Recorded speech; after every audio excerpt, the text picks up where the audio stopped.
Moi, ma vie, elle est vite résumée. Absolument tout ce que j'entreprends, ça se plante. Enfin, pas absolument tout. Si je vais à la cuisine me chercher un verre d'eau, là c'est bon, je sais le faire, faut pas exagérer non plus. Eh ben si, voilà, justement, on va voir que des fois c'est bien d'exagérer.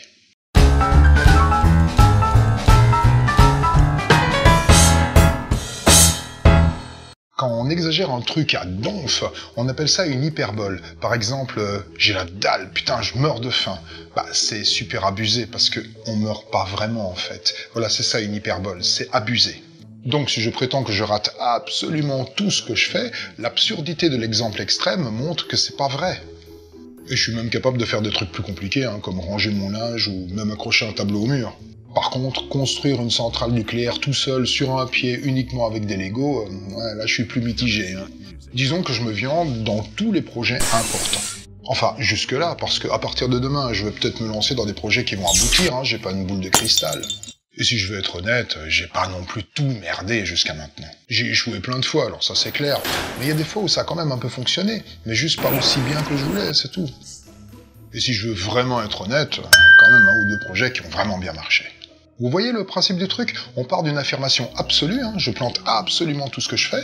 On cherche le petit exemple extrême, la faille juridique, la petite exception bien tordue, le verre d'eau. Et petit à petit, on constate que oui, bah voilà quoi, donc je me plante parfois dans mes projets un peu comme tout le monde finalement. Cette technique de recherche d'exemples extrêmes, qu'on pourra appeler l'hyperbole thérapeutique, c'est un terme que j'invente, montre qu'il faut bien se méfier des mots absolus comme jamais, toujours, rien, tout, absolument. Par exemple, on va prendre quelqu'un qui prétend ne jamais mentir. Voilà, c'est une valeur absolue pour lui, il n'y a pas d'exception.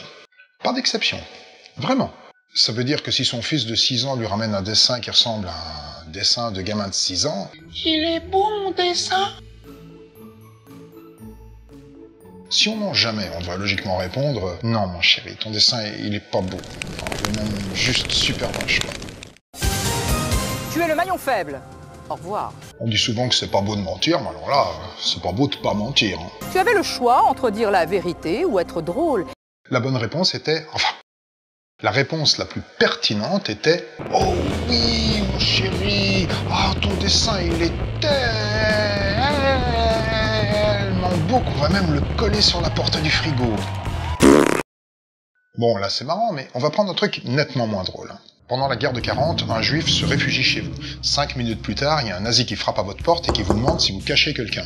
Si vous ne répondez pas clairement non, vous l'envoyez à la mort, donc le gars. Voilà deux exemples extrêmes qui montrent que parfois le mensonge peut permettre d'éviter de traumatiser un enfant et sauver des vies. Faut se méfier des principes absolus. Moi par exemple, je ne brûle jamais les feux rouges, c'est une tradition dans ma famille. Bon, c'est aussi pour éviter de mourir dans un accident, mais même s'il y a personne, non, je passe pas, c'est un principe. Bon, si je suis en pleine nuit, il n'y a pas un chat, et ça fait 5 minutes que je suis arrêté devant un feu rouge qui est bloqué parce qu'il est manifestement en panne, si je fais demi-tour, ça me fait faire un détour de 10 km en plus. Si en regardant bien, je vois qu'il n'y a même pas un radar de feu qui va me flasher si je passe, alors oui, vraiment, je me le taille en biseau, mon principe, parce que je vais quand même pas passer la nuit là, merde. On peut utiliser l'exemple extrême, l'hyperbole thérapeutique, en discussion avec quelqu'un, ou même en réflexion sur nous-mêmes. Par exemple, je sais pas moi, peut-être que vous pensez que vous êtes absolument nul en calcul mental.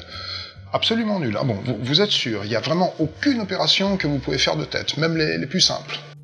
Vous êtes sûr, il n'y a aucune exception.